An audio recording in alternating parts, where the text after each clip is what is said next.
Здравствуйте, уважаемые наши зрители!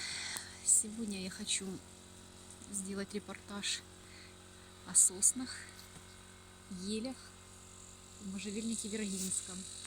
Это самые, казалось бы, простые растения, но посмотрите, как это красиво и как это функционально. Задача стояла на этом участке перекрыть некрасивые и открытые части соседских заброшенных уже участков. Там уже никто не живет. Какой-то живой изгородью. Ну, конечно же, туя и смарагд, не могла я этого сделать. Потому что участок, смотрите, находится за городом. Здесь вот охотничьи угодья. Это заповедник.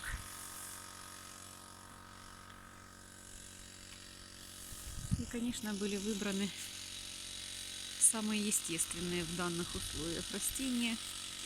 И это, конечно же, сосны крымские.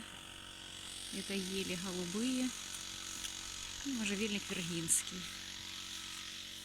Здесь вы видите живая изгородь только из сосен.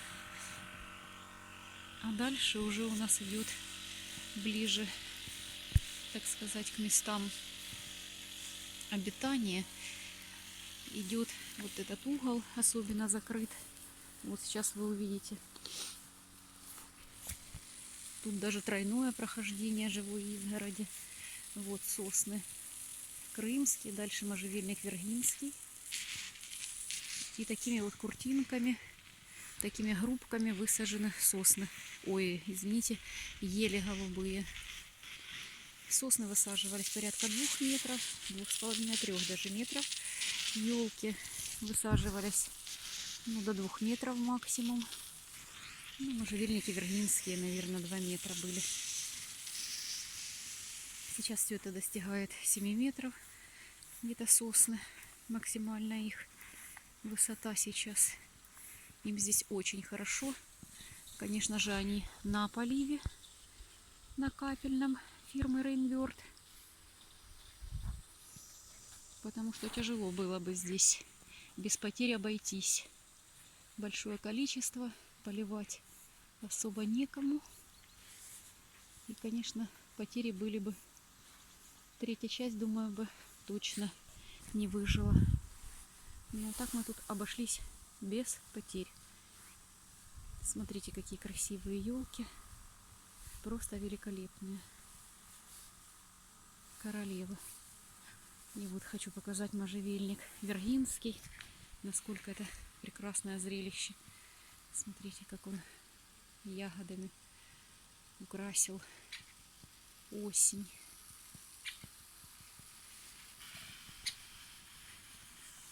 Так что заказывайте, пожалуйста, различное озеленение, в том числе самыми простыми нашими растениями. Ну, я бы не сказала, конечно, голубая ель — это королева. Не такая уж она простая.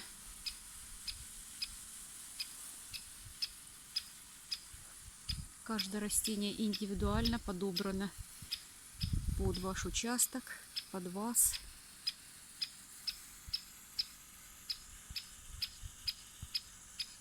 Обращайтесь в фирму Green Angels.